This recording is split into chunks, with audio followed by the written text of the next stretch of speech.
আসসালামু আলাইকুম প্ৰিয় বন্ধু বান্ধৱীসকল। আজি মই এটা ভিডিঅ' লৈ আহিছোঁ। ভিডিঅ'টো হৈছে এজন প্ৰতাৰকৰ বিৰুদ্ধে প্ৰতিবাদ কৰা আৰু সাধাৰণ মানুহক সাৱধান কৰা। তো মই অনলাইন প্ৰতাৰণাৰ শিকাৰ হৈছোঁ। আজিকালিনো কাক বিশ্বাস কৰিম?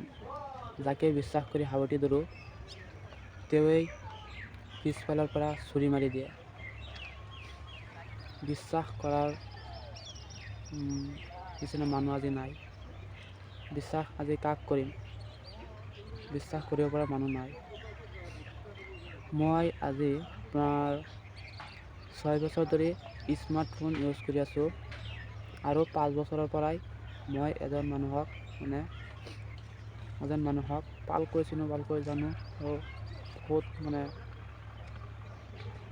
ভাল পাওঁ। তেওঁৰ ভিডিঅ' চাওঁ আৰু তেওঁক আপোনালোকেও চিনি পায়, জানে শুনে। তেওঁ হৈছে অসমৰ ভিতৰত 1 নম্বৰ ধনী ইউটিউবাৰ। আপোনালোকেও তেওঁক চিনি পায়। অসমৰ চুকে কোণে তেওঁক মানুহে চিনি পায়। এতিয়া হয়তো আপোনালোকে বহুতে গমেই পাইছে মই কাৰ কথা কৈ আছোঁ। অসমৰ ভিতৰত 1 নম্বৰ ধনী ইউটিউবাৰৰ মাজত এজন তেওঁ। তেওঁক মই বহুত ভাল পাই, বহুত আশাৰে মই তেওঁৰ পৰা এটা পেজ কিনিব খুজিছিলোঁ। তেওঁ ইনষ্টাগ্ৰামত ভিডিঅ' দি থাকে যে 2100 টকাত পেজ বিক্ৰী কৰে, 3000 টকাত পেজ বিক্ৰী কৰে। তাৰ পৰা চাই মই তেওঁৰ হোৱাটছআপ নম্বৰটো তেওঁৰ ইনষ্টাগ্ৰামৰ পৰা লৈ তেওঁৰ লগত মই যোগাযোগ কৰোঁ আৰু তেওঁ মোক কয় যে ঠিক আছে বাৰু, ফেচবুক পেজ পাবা, কেতিয়া লাগিব।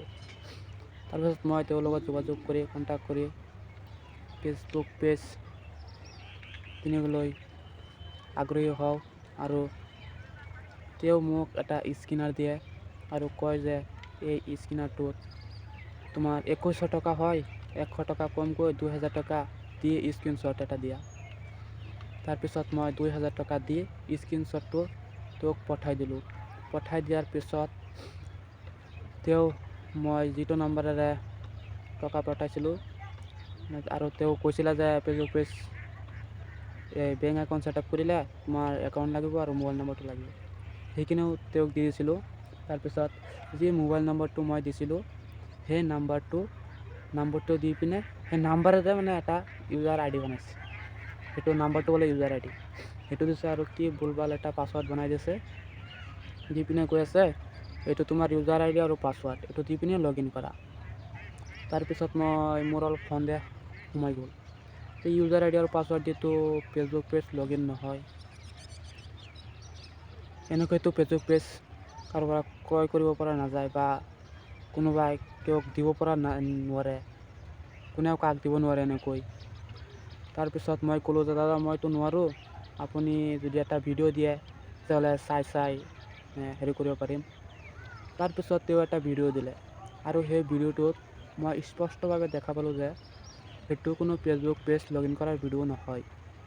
তেওঁ এটা নৰ্মেল প্ৰফাইল লগ ইন কৰাৰ ভিডিঅ' এটা দিছে, 10 ছেকেণ্ডমানৰ এটা ভিডিঅ'। তাৰপিছত মই তেওঁক আকৌ ক'লোঁ দাদা মই নোৱাৰোঁ, আপুনি মোৰ প্ৰফাইলৰ লগত কানেক্ট কৰি এডজাষ্ট কৰি দিয়ক। মই নোৱাৰোঁ, মই নতুন মানুহ, মই এনেকৈ নোৱাৰোঁ, আপুনি চেষ্টা কৰি দিয়ক অকণমান। তাৰপিছত তেওঁ আৰু কোনো ৰিপ্লাই নিদিলে। ঘটনাটো হৈছে আপোনাৰ 14 জানুৱাৰী 2026। তো এতিয়ালৈকে কোনো ৰিপ্লাই তেওঁৰ পোৱা নাই। আজি হৈছে আপোনাৰ 17 জানুৱাৰী 2026। 3-4 দিন হৈ গ'ল, এতিয়ালৈকে কোনো ৰিপ্লাই তেওঁৰ পোৱা নাই। তাৰপিছত মই আৰু 2টা মোবাইলেৰে তেওঁৰ লগত কণ্টেক্ট কৰিবলৈ বা যোগাযোগ কৰিবলৈ চেষ্টা কৰোঁ,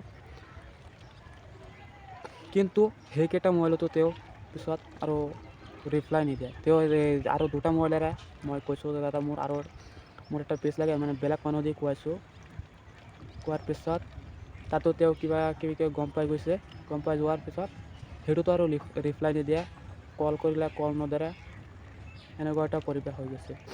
এতিয়া অকল মোৰ লগতেই নহয়, অসমৰ চুকে কোণে আৰু বহুত সাধাৰণ মানুহৰ লগত এনেকুৱা প্ৰতাৰণা হৈ আছে। তো এনেকুৱা প্ৰতাৰণাৰ চিকাৰ অকল ময়েই নহয়, মোৰ নিচিনা আৰু বহুত আছে। তেওঁলোকে নীৰৱ হৈ আছে। মই নাজানো তেওঁলোকে কিয় নীৰৱ হৈ আছে, আৰু নীৰৱ হৈ থকাটোই স্বাভাৱিক, কিয়নো যিজন মানুহে এনেকুৱা প্ৰতাৰণা কৰি আছে তেওঁ কোনো সাধাৰণ মানুহ নহয়। তেওঁ বহুত ডাঙৰ এজন মানুহ, বহুত টকাৱালা মানুহ।